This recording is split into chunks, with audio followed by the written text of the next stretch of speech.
নমস্কার বন্ধুরা, সবাই কেমন আছেন? দেবিকা কুকুজ ডেলি লাইফে আপনাদের জানাই স্বাগত।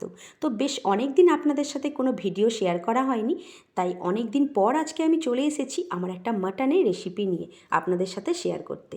তো মাটনের যেহেতু রেসিপি, মাটন তো থাকতেই হবে, আর মাটনে দিয়ে দেবো আলু, তাই বড় বড় করে আলু কেটে নিয়েছি। আর এখানে নিয়েছি টুকরো করে কাটা পেঁয়াজ আর টমেটো।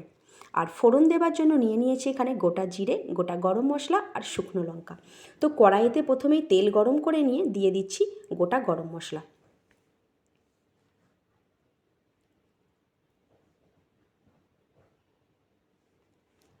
আর দিয়ে দিয়েছি তেজপাতা। তো এরপর দিয়ে দিলাম টুকরো করে কাটা পেঁয়াজগুলো, আর পেঁয়াজগুলো একটু ভেজে নেব।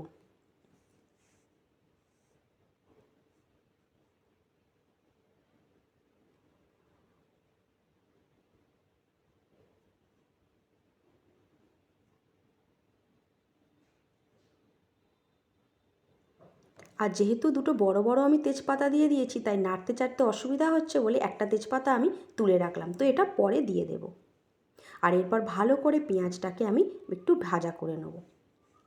আর এদিকে দেখুন, যে আলুটা নিয়েছিলাম আলুটাও কিন্তু আমি আগের থেকে ভেজে রেখেছিলাম। আর এখানে মাটনের জন্য আমি মশলাটা ততক্ষণ রেডি করে নেব। তো প্রথমে নিয়ে নিচ্ছি হচ্ছে আদা বাটা, আর এরপর দিয়ে দিলাম গুঁড়ো হলুদ,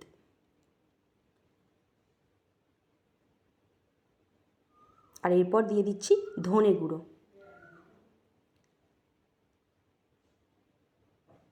আর দিয়ে দিলাম জিরে গুঁড়ো। আর এখানে দেখুন নিয়ে নিয়েছি রসুন বাটাও। তো রসুন বাটাটা আলাদা জায়গায় রয়েছে। আর নিয়ে নিলাম লঙ্কার গুঁড়ো। আর লঙ্কার গুঁড়োটা আমার দেওয়ার সময় লঙ্কাটা দেখলাম শেষ হয়ে গেছে গুঁড়োটা, তাই একটু লঙ্কার গুঁড়োটা একটু ঢেলে নিলাম আমি। আর এরপর পেঁয়াজের মধ্যে প্রথমে দিয়ে দিচ্ছি দেখুন রসুন বাটা, আর ভালো করে পেঁয়াজের সাথে এটাকে মিশিয়ে নেব। আর এরপর দিয়ে দিলাম টুকরো করে কাটা টমেটো। আর এদিকে যেহেতু মশলাগুলো সবই পাউডার, তার ওর মধ্যে একটু জল দিয়ে পেস্ট বানিয়ে তারপর পেঁয়াজ ভাজার ওপরে দিয়ে দিলাম। আর আমি কিন্তু যে গুঁড়ো মশলাগুলো ইউজ করেছি সেগুলো সবই গোটা মশলা বাজার থেকে কিনে এনে রোদে শুকিয়ে আমি মিক্সিতে গুঁড়ো করে রেখেছি। আর এরপর দিয়ে দিলাম ওর মধ্যে মাটনটা। তো মাটনটা আজকে যেহেতু আমার মশলা আগে থেকে রেডি করা হয়নি, তাই মাটনটা আমি আজকে আগে থেকে ম্যারিনেট করিনি। তো আজকে তাই অন্যভাবে আপনাদের সাথে রান্না করে দেখালাম। আর মশলাটা একটু ভালো করে আগে পেঁয়াজের ওপর কষিয়ে দিয়ে দিয়েছিলাম মাটন। আর এরপর মাটনটা খুব ভালো করে মশলার সাথে মিশিয়ে নিয়ে বেশ খানিকটা নুন দিয়ে আমি এটাকে ঢাকা দিয়ে দেব। আর ওপর থেকে দিয়ে দিয়েছি একটু কাশ্মীরি রেড চিলি পাউডার।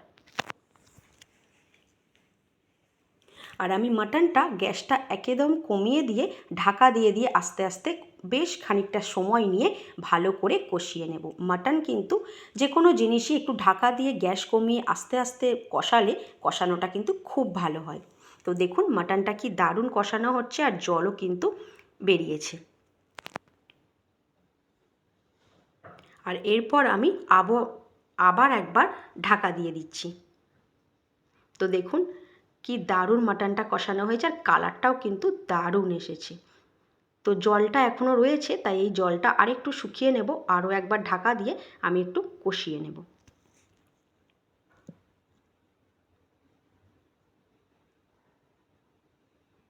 আর আমি মাটনের যে চর্বিটা ছিল সেটা কিন্তু এখন দিইনি, সেটা পরে দেব যখন কুকারে আমি এটা সিদ্ধ করতে দেব।